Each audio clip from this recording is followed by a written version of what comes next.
হাদিস শরীফের অর্থ হযরত ওমর রাদিয়াল্লাহু তাআলা আনহু হইতে বর্ণিত আছে যে রাসূলুল্লাহ সাল্লাল্লাহু আলাইহি ওয়াসাল্লাম একদিন খুতবা দিলেন।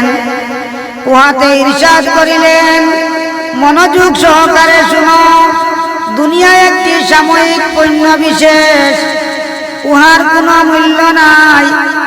অতএব উহার মধ্যে ভালো মন্দ সকলের অংশ রহিয়াছে এবং সকলে উহা হইতে ভোগ করে।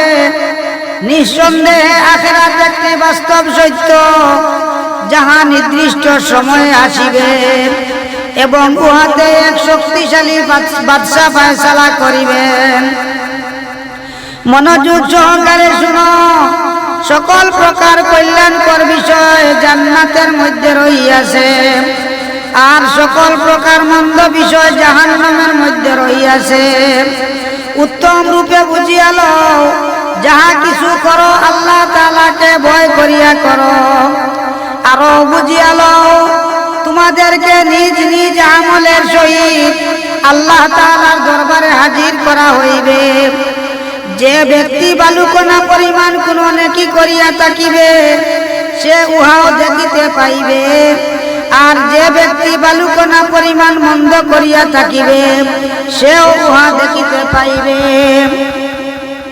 বুখারী শরীফের অন্য হাদিসে হযরত আবু সাঈদ খুদরী রাদিয়াল্লাহু তাআলা আনহু বর্ণনা করেন যে রাসূলুল্লাহ সাল্লাল্লাহু আলাইহি ওয়াসাল্লামকে ইরশাদ করিতে শুনিয়াছি যে বান্দা যখন ইসলাম গ্রহণ করে এবং ইসলামের সৌন্দর্য তার জীবনে আসিয়া যায়, তখন যে সকল মন্দ কাজ সে পূর্বে করিয়াছিল, আল্লাহ তাআলা ইসলামের বরকতে ওই সব কিছু ক্ষমা করিয়া দেন। সুবহানাল্লাহ।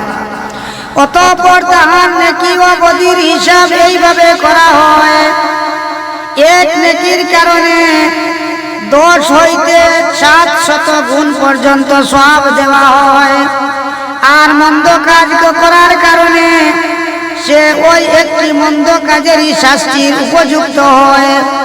অবশ্য আল্লাহ তাআলা যদি উহাও ক্ষমা করিয়া দেন, তবে ভিন্ন কথা।